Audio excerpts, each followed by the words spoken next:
வணக்கம் சிங்க பெண்களே, இந்த வீடியோல நாம இனி புத்திர பாக்கியமே கிடைக்காதுன்னு மருத்துவர்களால் கைவிடப்பட்டவங்க கூட இந்த விளக்கை ஏத்தினா நிச்சயமா அவங்களுக்கு குழந்தை பாக்கியம் கிடைக்கிறது உறுதி. இன்றைய கால சூழ்நிலையில குழந்தை பாக்கியம் கிடைக்கிறது அப்படின்றது ஒரு வரமா இருக்கு. அது ஒரு அபூர்வமான விஷயமா ஆகிடுச்சுங்க. நம்மளோட தாத்தா பாட்டிகள் எல்லாருமே 5-6 குழந்தைகள் அப்படின்னு வரிசையா நிறைய குழந்தைகளை பெத்து வளர்த்துட்டு வந்தாங்க. ஆனா இப்போ ஒரு குழந்தையை பெத்து வளர்க்கிறதே சிரமம் அப்படின்ற சூழ்நிலைக்கு நாம எல்லாருமே தள்ளப்பட்டிருக்கோம். இதுக்கு என்ன காரணம் அப்படின்னு ஆராய்ச்சிக்குள்ள நம்ம போக வேணாம். ஆனா ஒரு குழந்தை கூட இல்லாம கஷ்டப்பட்டு வர்றவங்களுக்கு ஆன்மீக ரீதியான ஒரு தீர்வை தான் இன்னைக்கு நம்ம பார்க்க போறோம். சோ வீடியோவை ஸ்கிப் பண்ணாம பாருங்க. வீடியோக்குள்ள போறதுக்கு முன்னாடி நீங்க நம்மளோட சேனலை சப்ஸ்கிரைப் பண்ணலனா மறக்காம பண்ணிடுங்க. சில பேர் பாத்தீங்கன்னா மருத்துவர்களை அணுகி இருப்பாங்க, குழந்தை பேருக்காக சிகிச்சை கூட எடுத்துட்டு இருப்பாங்க. ஆனா அவங்களுக்கு குழந்தை பாக்கியம் கிடைக்காம தள்ளி போயிட்டே இருக்கும். சில பேருக்கு குழந்தை பாக்கியமே கிடையாது அப்படின்னு மருத்துவர்களால சொல்லப்பட்டிருக்கும்.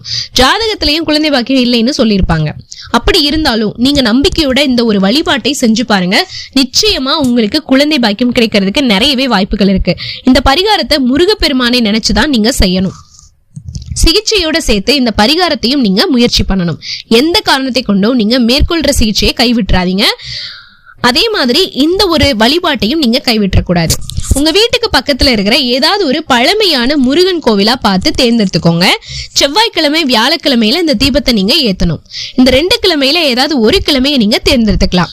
9 வாரமும் தொடர்ந்து அதே கிழமையில இந்த தீபத்தை நீங்க ஏத்தணும். நேரம் அப்படின்றது காலை அல்லது மாலை உங்களோட விருப்பம் போல நீங்க தேர்ந்தெடுத்துக்கலாம். 33 மண் அகல் விளக்குல நெய் ஊத்தி மஞ்சள் திரை போட்டு முருகப்பெருமானுக்கு முன்னாடி இந்த தீபத்தை ஏற்றி வைத்து முழு மனதோட எனக்கு குழந்தை வரம் வேணும் அப்படின்னு பிரார்த்தனை பண்ணிக்கிட்டீங்கன்னா நிச்சயமா உங்களுக்கு குழந்தை பாக்கியம் கிடைக்கிறதுக்கு வாய்ப்புகள் நிறையவே இருக்கு. கணவன் மனைவி 2 பேருமே சேர்ந்து இந்த விளக்கை ஏத்தி 2 பேரும் தம்பதியராக முருகப்பெருமான் கிட்ட வேண்டுதல் வைங்க. 9 வாரம் தவறாம தீபம் ஏற்றணும்.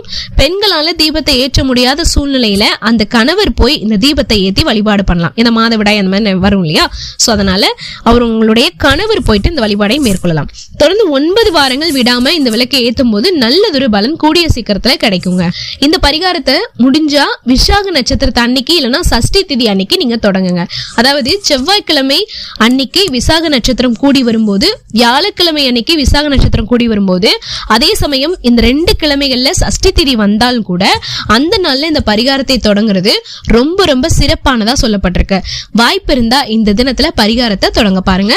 நம்பிக்கையோட முருகப்பெருமானுடைய பாதங்களை பற்றி கொண்டீங்க அப்படின்னா அந்த முருகர் போலவே ஒரு வேலன் உங்களுக்கும் பிறப்பான் அப்படின்ற நம்பிக்கையோட இந்த வீடியோவை நான் நிறைவு செஞ்சுக்கிறேன்.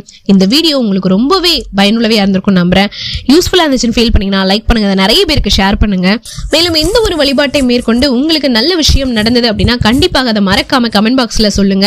நாங்க எல்லாருமே சந்தோஷப்பட்டுப்போம். மேலும் இந்த மாதிரியான வீடியோக்களுக்கு நீங்க பண்ண வேண்டியது நம்மளோட சேனலை சப்ஸ்கிரைப் பண்ண மட்டும் அது பக்கத்துல இருக்கிற பெல் ஐகானை கிளிக் பண்ணிட்டு ஆல் அப்படின்ற ஆப்ஷன் செலக்ட் பண்ணி வச்சுக்கோங்க. நான் ஃபர்தரா போடக்கூடிய எல்லா வீடியோஸும் உங்களுக்கு நோட்டிபிகேஷன்ல உடனே வந்திருக்கும். நீங்க உடனே ஓபன் பண்ணி பார்க்கலாம். ஓகே சிங்க பெண்களே, அகைன் உங்களை நான் வேறொரு அருமையான வீடியோல மீட் பண்றேன். Until then, thank you so much. Take care all.